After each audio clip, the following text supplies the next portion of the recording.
সুপ্রিয় দর্শক, বলিউড ফিল্ম ইন্ডাস্ট্রির একজন জনপ্রিয় অভিনেতা হচ্ছেন সালমান খান। আপনারা সবাই সালমান খানকে চিনে থাকলেও আপনারা কি জানেন সালমান খানের ছোট বোন বাস্তবে কে, কি করেন তিনি? বিস্তারিত জানতে ভিডিওটি না টেনে শেষ পর্যন্ত দেখতে থাকুন।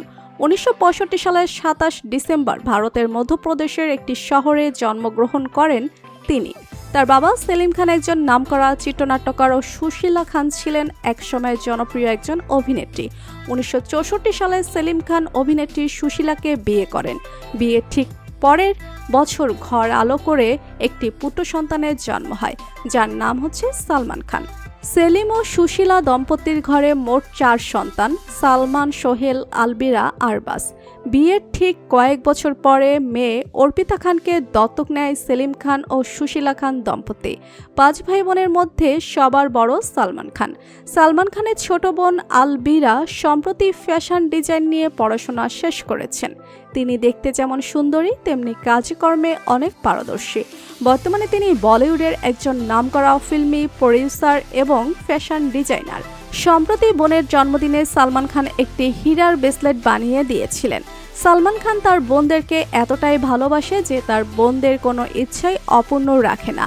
সালমান খানের আরেক বোন অর্পিতা খান পরিবারের সকলের নয়নের মণি। সালমানের বাবা সেলিম খান ও তার স্ত্রী সুশীলা খান সুশীলাকে দত্তক নিয়েছিল মুম্বাইয়ের একটি অনাথ আশ্রম থেকে।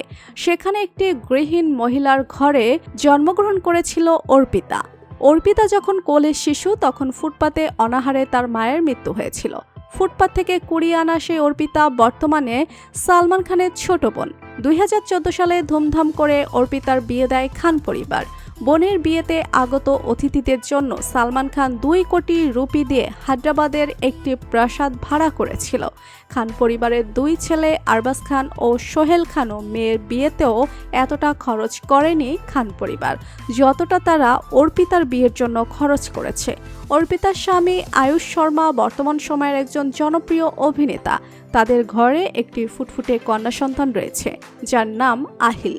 অর্পিতার মতো আহিলও মামা সালমানের অনেক আদরের। তো বন্ধুরা, ভারত বাংলা সিনেমার সবথেকে জনপ্রিয় অভিনেতা সালমান খানকে আপনার কেমন লাগে জানিয়ে দিন কমেন্ট করে। আর ভিডিওটি ভালো লেগে থাকলে একটি লাইক দিয়ে চ্যানেলটি সাবস্ক্রাইব করুন। ধন্যবাদ।